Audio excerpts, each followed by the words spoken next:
औज़ुबिल्लाहिमिनश्शैतानिर्रजीम बिस्मिल्लाहिर्रहमानिर्रहीम।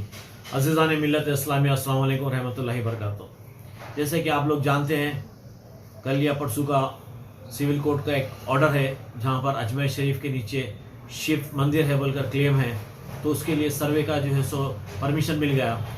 मेरे को समझने ये नहीं आता है कि एक मामूली सी, हम बीन हाई कोर्ट एडवोकेट, एक मामूली सी अगर परपेचुअल इंजेक्शन लेना है सिविल सूट में तो notice to the other side बोलते हैं, उसकी सुनवाई हुए वक्त कुछ भी जो है सो अलाउ नहीं करते। ये इतना बड़ा जो है सो बर्निंग सेंसेशनल मैटर्स है हिंदुस्तान की तारीख के। ऐसे सेंसेशनल मैटर्स में ये छोटे सिविल जजेस जो है सो सर्वे करने के लिए परमिशन देते रहे। ये समझ नहीं आ रहा ये कैसे सिविल जजेस है, या तो फिर जो है अनक्वालिफाइड है ये, या नहीं तो फिर ये जो सो फिरका परस्त है इनके सिविल जजेस है। इसी तरीके से जो संभल मस्जिद का सर्वे वन साइड हुआ, उसमें भी जो सो अदर साइड नोटिस नहीं गए, अदर साइड का जो सो सुनवाई नहीं हुई।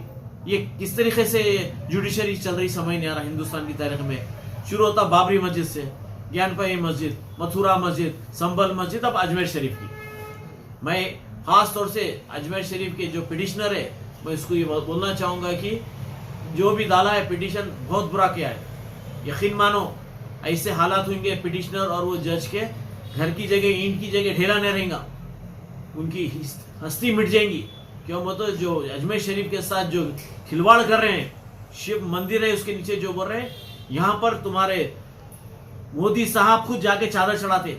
कई 800 साल हिस्ट्री है, 800 साल से जो है वहां हर जो भी प्राइम मिनिस्टर प्रेसिडेंट बनता पहले जाके चादर चढ़ाता।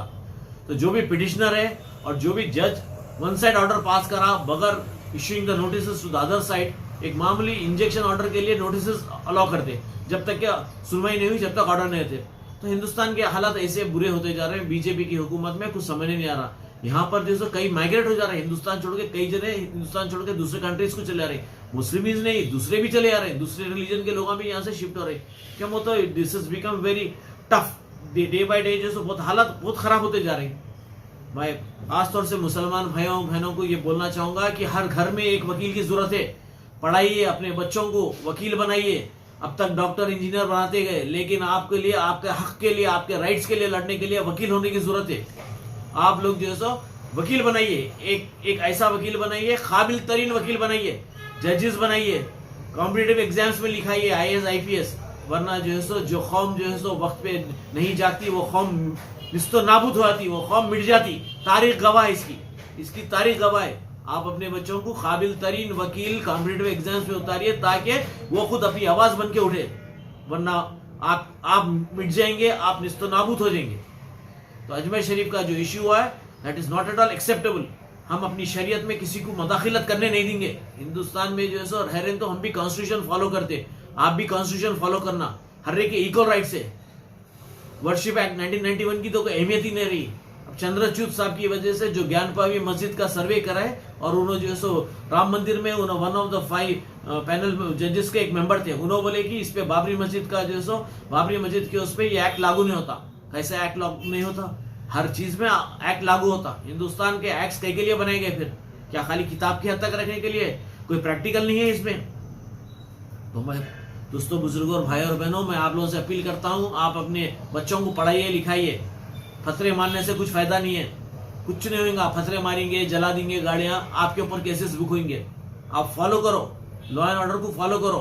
आप अपनी आवाज बनकर कोर्ट में जाओ, लोअर कोर्ट में नहीं, हाई कोर्ट नहीं, सुप्रीम कोर्ट के दरवाजे खटखटाओ।